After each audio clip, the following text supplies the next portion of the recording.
اب ہم پڑھیں گے سجدہ تلاوت. اس میں بھی بہت لوگ پریشان رہتے ہیں. سجدہ تلاوت کی مشروعیت. علماء نے سجدہ تلاوت کے مشروع ہونے پر اجماع کیا ہے کہ یہ سجدہ کرنا چاہیے، ٹھیک ہے، اور انہوں نے اس کے واجب ہونے میں اختلاف کیا ہے. واجب وہ ہوتا ہے جس کے چھوڑنے پر گناہ لازم، ٹھیک ہے. بس جمہور کے نزدیک یہ سنت ہے. جمہور کے نزدیک یہ سنت ہے. بے شک جن لوگوں کو اس سے پہلے علم دیا گیا، جب ان کے سامنے اسے پڑھا جاتا ہے تو وہ ٹھوڑیوں کے بل سجدہ کرتے ہوئے گر جاتے ہیں اور کہتے ہیں ہمارا رب پاک ہے، بے شک ہمارے رب کا وعدہ یقیناً ہمیشہ پورا کیا ہوا ہے. اور وہ ٹھوڑیوں کے بل گر جاتے ہیں، روتے ہیں، اور قرآن انہیں عاجزی میں زیادہ کر دیتا ہے. یہ ہوتے ہیں اہل علم کہ جن کو قرآن عاجزی میں زیادہ کرتا ہے. یعنی اگر کوئی شخص قرآن پڑھ کر اس کے اندر عاجزی نہیں آئی نا تو گویا اس نے کچھ نہیں پڑھا. ہمبل ہونا ضروری ہے. سجدہ تلاوت واجب نہیں ہے. جمہور علماء کے ہاں مشہور ہے کہ تمام کے تمام سجدہ تلاوت سنت ہے، واجب نہیں ہے. جو سجدہ تلاوت کرے تو ایسا کرنا صحیح ہے، اور جو سجدہ تلاوت نہ کرے تو اس کے ذمہ کچھ نہیں ہوگا، جیسے کہ عمر رضی اللہ عنہ سے یہ وارد ہوا ہے. عمر بن خطاب سے روایت ہے، انہوں نے جمعہ کے دن ممبر پر سورۃ النحل تلاوت فرمائی. جب آیت سجدہ پر پہنچے تو ممبر سے نیچے اترے، پھر سجدہ کیا اور لوگوں نے بھی آپ کے ساتھ سجدہ کیا، یعنی سجدہ تلاوت. یہاں تک کہ جب اگلا جمعہ آیا تو آپ نے ممبر پر پھر اسی سورت کی تلاوت فرمائی. جب آیت سجدہ پر پہنچے تو فرمایا، اے لوگو، ہم آیت سجدہ پڑھ رہے ہیں، جس نے اس پر سجدہ کیا اس نے ٹھیک اور درست کام کیا، اور جس نے نہ کیا اس پر کوئی گناہ نہیں. تاہم عمر رضی اللہ عنہ نے سجدہ نہ کیا. وہ لوگوں کو سکھانا چاہتے تھے کہ اس میں آپشن ہے، جو کر سکتا ہے وہ کرے، جس نے نہیں کیا اس کو گناہگار نہ سمجھا جائے. سجدہ تلاوت سنت ہے. تلاوت کرتے ہوئے سجدے والی آیت آنے پر نبی صلی اللہ علیہ وسلم اور آپ کے صحابہ کرام کے نقش قدم پر چلتے ہوئے سجدہ تلاوت کرنا سنت ہے، اس لیے کہ آپ صلی اللہ علیہ وسلم اپنے صحابہ کے درمیان بیٹھ کر تلاوت کرتے، اور جب آپ ایسی آیت سے گزرتے جس میں سجدہ ہوتا تو آپ سجدہ کرتے اور صحابہ بھی آپ کے ساتھ سجدہ کرتے. سجدہ تلاوت کی اہمیت. نبی صلی اللہ علیہ وسلم اور صحابہ کا سجدہ تلاوت کا اہتمام کرنا. ابن عمر سے روایت ہے کہ نبی صلی اللہ علیہ وسلم قرآن کی قرات کرتے تھے، پس آپ اس سورت کی قرات کرتے جس میں سجدہ ہوتا تو آپ سجدہ کرتے اور ہم بھی آپ کے ساتھ سجدہ کرتے، حتیٰ کہ ہم میں سے بعض کو اپنی پیشانی رکھنے کے لیے بھی جگہ نہ ملتی، یعنی پورا کراؤڈ جو تھا وہ سجدے میں گر جاتا تو دوسرے کی پیٹھ پہ جیسے سجدہ ہوتا. پھر ابو رافع سے روایت انہوں نے کہا، میں نے ابو ہریرہ کے ہمراہ نماز عشاء ادا کی. انہوں نے نماز میں اذا السماء انشقت کی قرات کی تو اس میں سجدہ کیا. میں نے کہا یہ کیا ہے؟ انہوں نے فرمایا، میں نے ابو القاسم کے پیچھے سجدہ کیا صلی اللہ علیہ وسلم، اس لیے میں تو ہمیشہ اس میں سجدہ کرتا رہوں گا یہاں تک کہ آپ سے جا ملوں. سلف صالحین کا اہتمام. شعبی سے مروی ہے، انہوں نے کہا علماء سجدے کو مختصر کرنا ناپسند کرتے تھے، یعنی سجدہ تلاوت بھی پورے اذکار اور تسبیحات کے ساتھ ہونا چاہیے، یعنی ایک جھپکا سا نہیں مارنا چاہیے بلکہ پورا تسبیح پڑھ کے ختم کرنا چاہیے. اور وہ اس بات کو بھی ناپسند کرتے تھے کہ جب وہ آیت سجدہ پر پہنچے تو وہ سجدہ کیے بغیر اس پر سے گزر جائیں. سورۃ نجم کے سجدہ تلاوت پر سب کا سجدہ کرنا. ابن عباس سے روایت ہے کہ نبی صلی اللہ علیہ وسلم نے سورہ نجم میں سجدہ کیا اور آپ کے ہمراہ اس وقت تمام مسلمانوں، مشرکین اور جن و انس نے سجدہ کیا. ابو ہریرہ کہتے ہیں کہ نبی صلی اللہ علیہ وسلم کے پاس سورہ نجم لکھی گئی، جب سجدہ والی آیت پر پہنچے تو آپ نے سجدہ کیا اور ہم نے بھی آپ کے ساتھ سجدہ کیا، اور دوات اور قلم نے بھی سجدہ کیا، وہ بھی جھک گئے، لیکن ایک شخص نے سجدہ نہیں کیا تھا. تو وہ عبداللہ بن مسعود کہتے ہیں کہ وہ اس حال میں قتل کیا گیا کہ وہ اللہ کے ساتھ کفر کرتا رہا، یعنی کفر کی حالت میں ہی فوت ہوا. سجدہ تلاوت کرنے پر شیطان کا رونا. ابو ہریرہ سے روایت ہے، انہوں نے کہا کہ رسول اللہ صلی اللہ علیہ وسلم نے فرمایا، جب ابن آدم آیت سجدہ کی قرات کرتا ہے پھر سجدہ کرتا ہے تو شیطان روتے ہوئے وہاں سے ہٹ جاتا ہے. وہ کہتا ہے ہائے اس کی ہلاکت. اور ابو قریب کی روایت میں ہائے میری ہلاکت. ابن آدم کو سجدے کا حکم ملا تو اس نے سجدہ کیا، اس کے لیے جنت ہے، اور مجھے سجدے کا حکم ملا تو میں نے انکار کیا، بس میرے لیے آ گئے.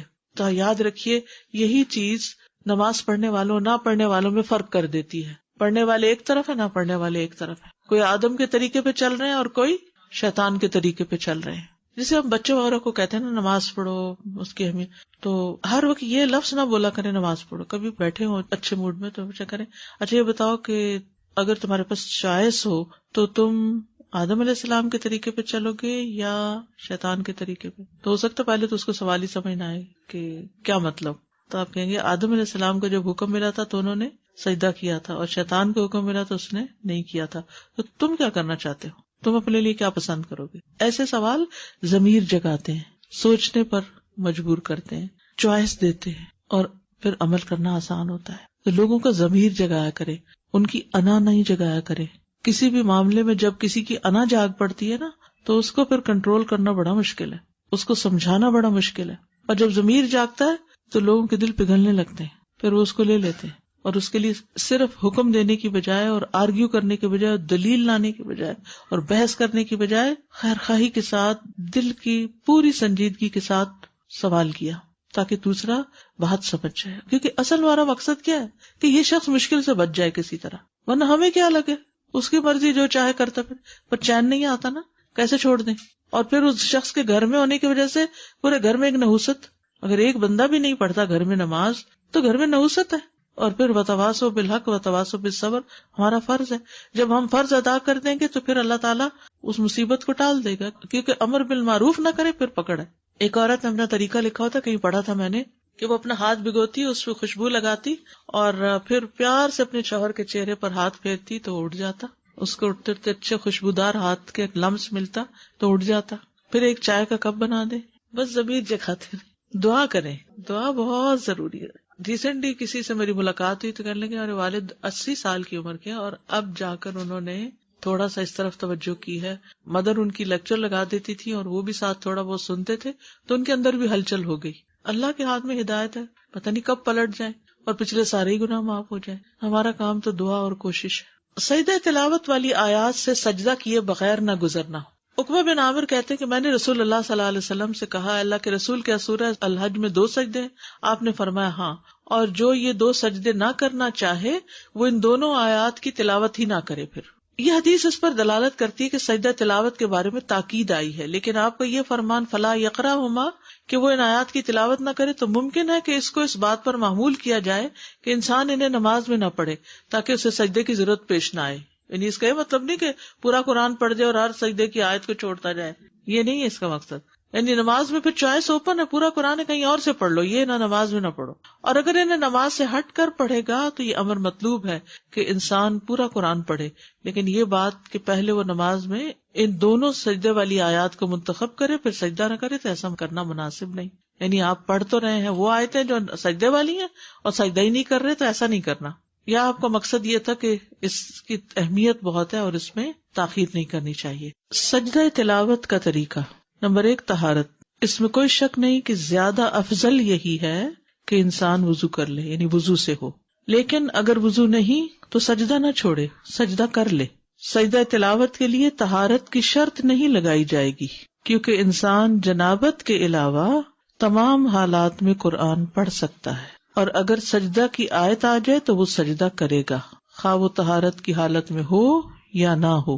قبلہ رخ ہونا ممکن ہو تو قبلہ رخ ہو جائے، لیکن اگر مشقت ہو اس میں نہ ہو پائے تو جدھر بھی رخ ہو سجدہ کر سکتا ہے انسان، لیکن مسنون طریقہ یہی ہے کہ اگر ممکن ہو تو سجدہ تلاوت کے لیے قبلہ رخ ہوا جائے۔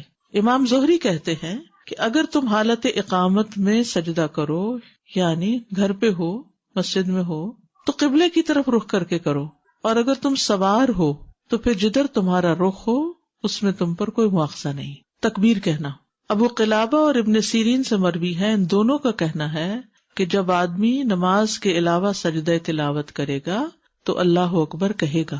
ٹھیک ہے، آپ قرآن پڑھ رہے ہیں، پڑھتے پڑھتے آیت سجدہ آ گئی تو آپ کیا کریں گے؟ اللہ اکبر کہہ کے سجدے میں جائیں گے، لیکن بعد میں سلام کی ضرورت نہیں۔ جب سجدے سے سر اٹھائیں گے تو سلام نہیں کریں گے، اور یہ ایک ہی سجدہ ہے، 2 نہیں ہے۔ سجدہ سہو 2 سجدے ہیں، لیکن سجدہ تلاوت ایک سجدہ ہے۔ سجدہ تلاوت میں سلام کرنا مشروع نہیں۔ ابن تیمیہ کہتے ہیں سجدہ تلاوت اور سجدہ شکر کے بارے میں کسی ایک نے بھی نبی صلی اللہ علیہ وسلم یا صحابی سے یہ نقل نہیں کیا کہ ان میں سلام بھی ہوگا، اور نہ ہی صحابہ سلام پھیرتے تھے۔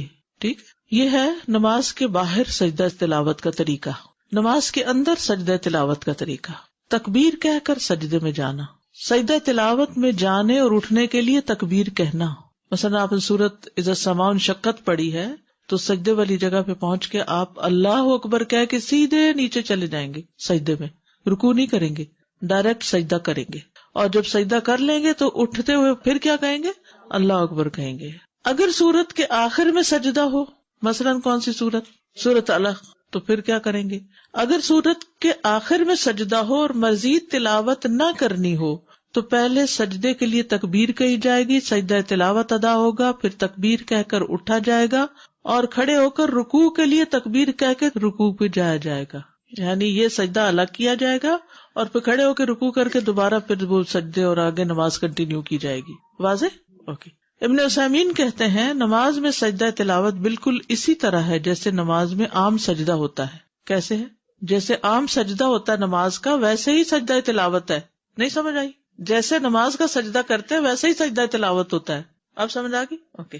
یعنی سجدہ تلاوت میں جانے اور اٹھنے کے لیے تکبیر کہے، اور اس میں کوئی فرق نہیں کہ سجدہ تلاوت قرات کی آخری آیت میں آیا ہو اور اس کے بعد سورت ختم ہو گئی ہو یا قرات کے درمیان میں آؤ، جب بھی وہ سجدے میں جائے گا تکبیر کہہ کے ہی جائے گا۔ پھر جب رکوع کرنے لگے تو اس وقت رکوع کے لیے تکبیر کہے۔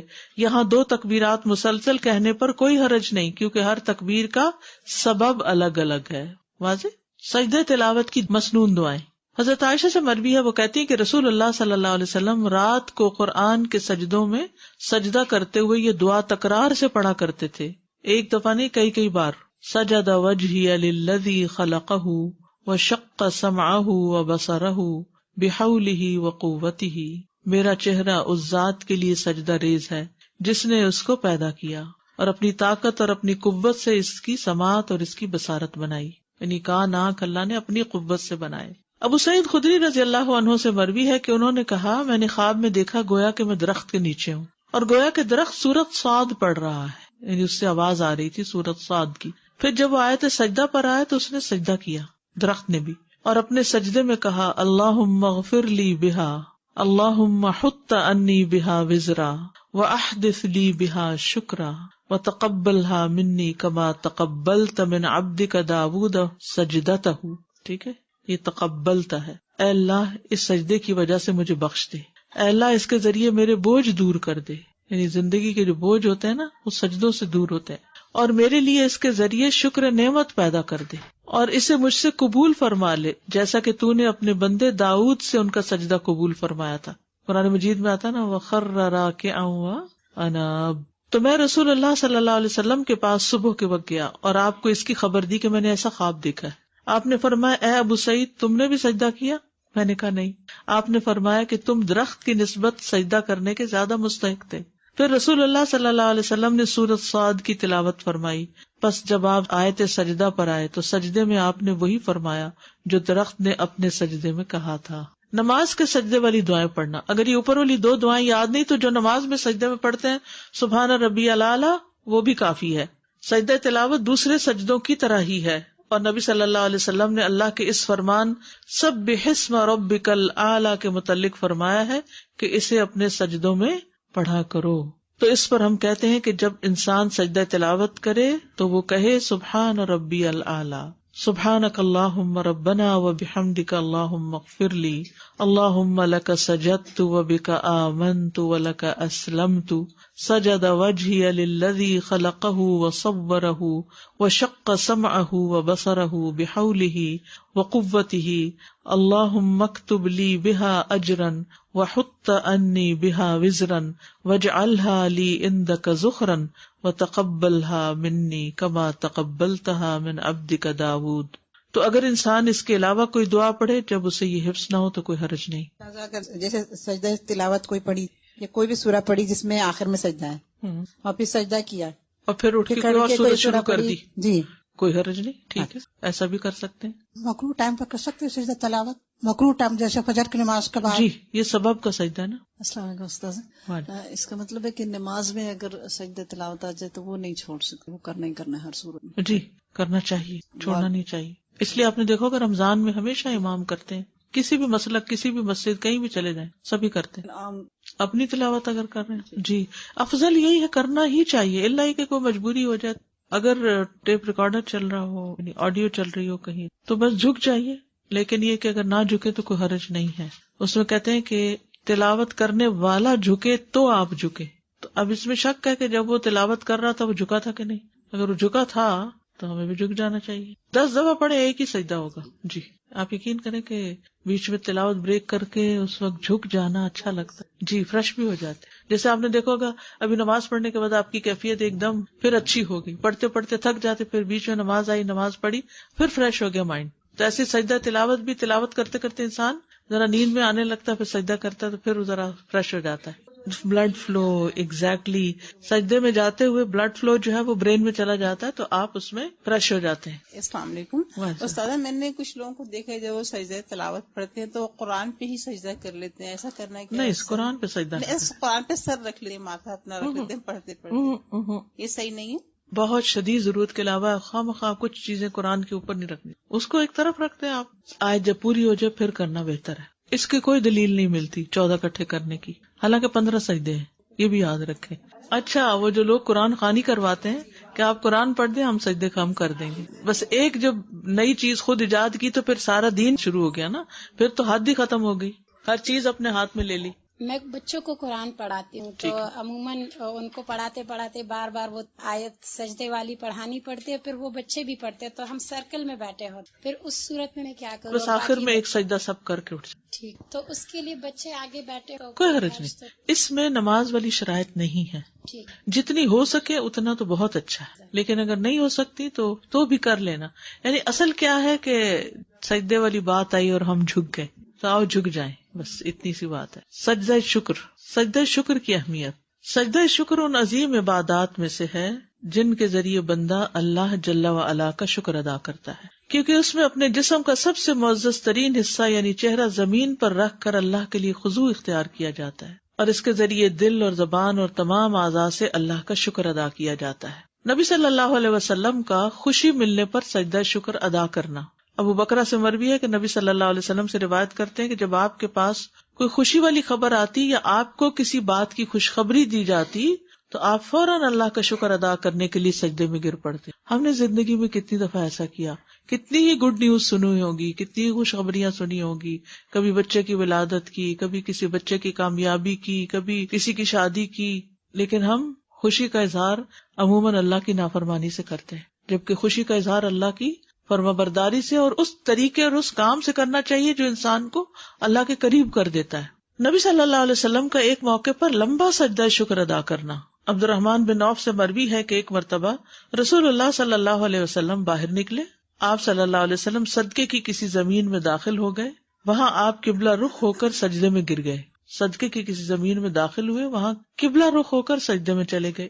اتنا طویل سجدہ کیا کہ مجھے اندیشہ ہونے لگا کہ اللہ عز و جل نے آپ کی روح قبض کر لی ہے. کبھی آپ بھی یہ کر کے دیکھیں, کوئی نعمت یاد کر کے بس لمبا, جو آج تک لمبا نہ کیا ہو اتنا. ہمارے میں ویسے اسٹیمنا ہی نہیں ہے. میں نے یہ تجربہ کرنے کی کوشش کی تو سانس ہی اتنا پھول گیا کہ مشکل ہوئی, کیونکہ ہمارے عام سجدے بھی اتنے لمبے نہیں ہیں, لیکن کریے گا ضرور انشاءاللہ. اس بات میں شکر کہ اللہ تو نے ہمیں سجدہ صاحب کا طریقہ سکھا دیا, یہ سجدہ شکر ہے نا. وہاں آپ قبلہ رخ ہو کر سجدے میں گر گئے اور اتنا طویل سجدہ کیا کہ مجھے اندیشہ ہونے لگا کہ اللہ عز و جل نے آپ کی روح قبض کر لی ہے. میں دیکھنے کے لیے آپ سے قریب ہو کر بیٹھ گیا تو آپ نے اپنا سر اٹھا کر فرمایا کون ہے؟ میں نے عرض کیا عبد الرحمن ہوں. آپ نے فرمایا کیا ہوا؟ یعنی آپ اتنے محب تھے کہ آپ کو یہ خیال ہی نہیں رہا کہ یہ پریشان ہوا ہے. میں نے کہا اللہ کے رسول آپ نے ایسا سجدہ کیا کہ مجھے اندیشہ ہونے لگا کہ اللہ عز و جل نے اس میں آپ کی روح قبض کر لی. اس پر آپ نے فرمایا جبریل میرے پاس آئے اور انہوں نے مجھے خوشخبری سنا دی کہ اللہ عز و جل فرماتے ہیں جو شخص آپ پر درود بھیجے گا میں اس پر اپنی رحمت نازل کروں گا, اور جو شخص آپ پر سلام بھیجے گا میں اسے سلامتی دوں گا. اس پر میں نے اللہ عز و جل کے لیے سجدہ شکر ادا کی. نبی صلی اللہ علیہ وسلم کا داؤد علیہ السلام کی توبہ قبول ہونے پر سجدہ شکر ادا کرنا. ابن عباس سے مروی ہے کہ نبی صلی اللہ علیہ وسلم نے سورۃ صاد میں سجدہ کیا اور فرمایا داؤد علیہ السلام نے یہ سجدہ بطور توبہ کیا تھا اور ہم یہ سجدہ شکرانے کے طور پر کرتے ہیں کہ اللہ نے داؤد علیہ السلام کی توبہ قبول کر لی. وَنَحْنُ نَسْجُدُهَا شُكْرًا لِلَّهِ عَلَىٰ قُبُولِهِ تَوْبَةَ نَبِيِّهِ. اگر میرے پاس زیادہ ٹائم ہوتا نا تو جتنی عربی اس ڈاکیومنٹ میں ہے میں آپ کو ایک ایک چیز پڑھ کے پہلے عربی میں بتاتی پھر اردو میں بتاتی, لیکن وہ کورس 9 ویکس میں پورا نہ ہوتا. ویسے ابھی یہ کتابیں بہت اچھی ہیں, یہ نماز نبوی یہ زیادہ اچھی کتاب ہے, لیکن مختصر یہ مسنون نماز اور روزمرہ کی دعائیں, یہ نماز کے بعد پڑھے جانے والے اذکار کا کارڈ, یہ تہجد کی دعا کہیں ایسی جگہ لگا دی جائے جہاں آپ تہجد پڑھتے ہیں, اور یہ نماز محمدی اور مسنون دعائیں، پروفیسر محمد ذوالفقار کی کتاب ہے پریئر اکارڈنگ ٹو دا سنہ. تو ان میں یہ چیزیں آپ کو اکثر مل جائیں گی، ساری تو نہیں ملیں گی لیکن اکثر مل جائیں گی. اس کا ایک پارٹ بھی ہے جو ابن القیم کی کتاب ہے اور وہ عربی کی کتاب ہے، اور وہ نماز کا جو روحانی پہلو ہے اس پر زیادہ فوکس کرتی. سجدہ شکر کے احکام سجدہ تلاوت والے ہیں. ٹھیک ہے، سجدہ شکر کے احکام سجدہ تلاوت والے ہیں. جیسے آپ سجدہ تلاوت کے لیے گئے تھے نا اللہ اکبر کہہ کے اور ایک سجدہ کیا، ایسے ہی سجدہ شکر بھی ہوگا. ابن قدامہ کہتے ہیں کہ سجدہ شکر کی صفت اس کے افعال، اس کے احکام اور اس کی شرائط میں سجدہ تلاوت کی صفت جیسی ہی ہے. سجدہ شکر میں کچھ بھی پڑھا جا سکتا ہے. سجدہ شکر میں کوئی مخصوص ذکر نہیں ہے، بلکہ سجدہ شکر کرنے والے کے لیے مشروع یہ ہے کہ وہ سجدے کی حالت میں موقع محل کے مطابق اللہ کی حمد، اس کے شکر، اس سے دعا اور اس سے استغفار وغیرہ میں سے کچھ بھی کہے. ٹھیک ہے، یعنی دعائیں جو سجدے کے اندر پڑھی جائیں گی وہ بھی ہیں، اور جو نعمت آپ کو ملی ہے اس پر یا رب لک الحمد یا کوئی بھی چیز آپ شکرانے کے طور پر جو آپ کے دل میں آ رہا ہو آپ اس کو پڑھیں. شکرانے کے نفل مشروع نہیں ہے. ٹھیک ہے، ہم کہتے ہیں نا ہم شکرانے کے 2 گانا پڑھتے ہیں، شکرانے کے نفل نہیں ہے. شیخ ابن عثیمین کہتے ہیں میرے علم کے مطابق سنت میں کوئی بھی نماز صلاۃ الشکر کے نام سے نہیں ہے. البتہ احادیث میں سجدے کا ذکر ہے جسے سجدہ شکر کہتے ہیں. ایک اور جگہ یہ بھی کہا گیا کہ شکر کے لیے قیام اور رکوع پر مشتمل نماز نہیں ہے، بلکہ شکرانے کے لیے صرف سجدہ شکر ہے. تو مسلمان کے لیے مشروع ہے کہ جب اسے کوئی خوشی والی بات پہنچے تو وہ اللہ کا شکر ادا کرتے ہوئے سجدہ کرے. بس جہاں تک صلاۃ الشکر کی بات ہے اس کی کوئی اصل نہیں. مشروع مطلب پرسکرائبڈ. دیکھیے ویسے آپ نفل پڑھتے رہیے، ساری عبادت ہی شکر ہے اصل میں. جیسے روزہ رکھتے ہیں یا کچھ بھی، تو یہ اصل میں ہم شکر ہی ادا کر رہے ہوتے ہیں اللہ کی نعمتوں کا. پھر خود سے بنانا کوئی بھی چیز بدعت بن جاتی ہے نا، کہ کسی کو پابند کرنا یا خود. تو اس لیے جب آسانی کر دی اللہ نے، صرف سجدہ کر لو، بات اتنی بھی کافی ہے، تو اتنا ہی کرتے رہے. اب دیکھیے بعض اوقات نماز پڑھنے میں ہمیں سستی ہو جاتی ہے، سجدہ کرنے میں کتنی دیر لگے گی؟ جہاں بیٹھے کوئی قبلے کے رخ کی پابندی نہیں، کچھ نہیں.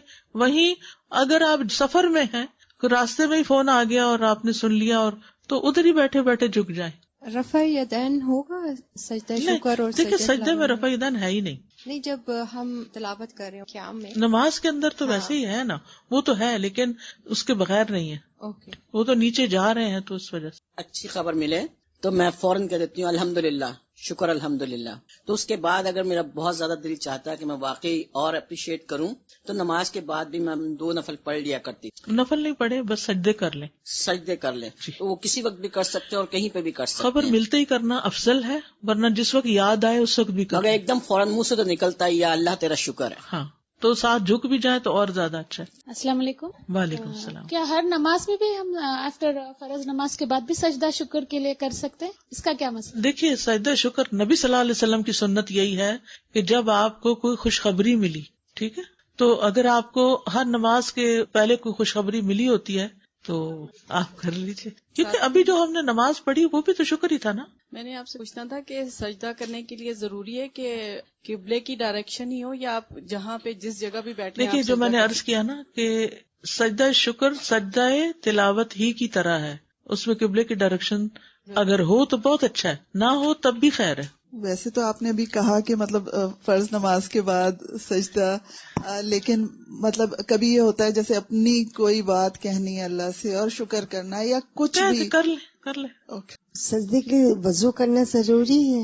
نہیں، ہو تو افضل ہے، نہ ہو تو کوئی بات نہیں. جیسے قرآن پڑھنے کے لیے ہو تو افضل ہے، نہیں تو کوئی بات نہیں. اور نماز کوئی بھی پڑھ سکتے ہیں، حاجات ہے یا جو بھی ہے کچھ، اس میں تو خالی شکر کی نماز شکرانہ پڑھنے نہیں ہے، پورے دن میں جیسے کوئی نہیں ہے، خالی نوافل پڑھتے رہے. صلاۃ التوبہ ہے، صلاۃ الشکر کوئی نہیں ہے. ٹھیک ہے، تازہ پیریڈز میں سجدہ شکر کر سکتے؟ جنابت کی حالت میں نہیں کرنا، اور سجدہ تلاوت پیریڈ بھی جنابت ہی کی ایک طرح سے حالت. اور سجدہ تلاوت بھی نہیں. وہ تو نبی صلی اللہ علیہ وسلم کو جب کوئی مشکل آتی تھی تو وہ نماز کی طرف دوڑتے تھے، تو وہ صلاۃ الحاجت ہی ہو گئی. اور وہ جو آتا ہے نا وَاسْتَعِینُوا بِالصَّبْرِ وَالصَّلَاةِ، وہ بھی آ جاتا ہے اس میں. السلام علیکم. میں ہر روز شکرانے کے نفل ادا کرتی، تو کیا ان کو ویسے ہی ادا کر لیں، اچھا. وہ شکرانہ ہی قرار پائے گا، لیکن کوئی ایسی نماز ہے نہیں. اچھا ویسے نفل چھوڑے نہیں، دہا کے وقت چاش کے وقت پڑھا کریں. جی. اور اس کے بعد اگر کوئی انسان بیٹھ کے استغفار کرتا ہے، خاص طور پر یہ دعا، اگر کوئی آپ کی زندگی میں پریشانی ہے نا تو یہ نسخہ کر کے دیکھیں.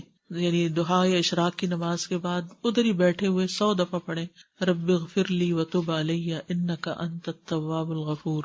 ٹھیک ہے، رب اغفر لی وتب علی، اللہ مجھے معاف کر دے اور مجھ پہ مہربان ہو جا.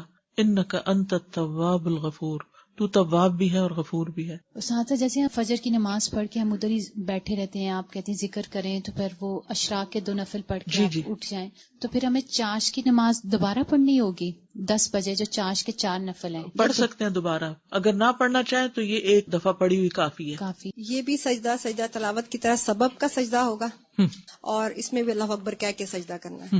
اٹھتے ہوئے نہیں اللہ اکبر کہنا، صرف جاتے ہوئے. تو پھر جب سجدہ تلاوت کریں گے نماز کے علاوہ تو اس میں بھی جاتے ہوئے اللہ اکبر کہنا، لیکن اٹھتے ہوئے نہیں. ہاں، ان سجدوں میں اپنی لینگویج میں باتیں کر سکتے ہیں. یعنی جیسے آپ فجر کی نماز پڑھی، بیٹھے رہے، تلاوت کر رہے ہیں، ذکر اذکار کر رہے ہیں، سورج بلند ہو گیا، پھر آپ 2 نفل پڑھتے ہیں، پھر بیٹھ کے یہ دعا کرتے ہیں، کیونکہ یہ بڑا قیمتی وقت ہوتا ہے.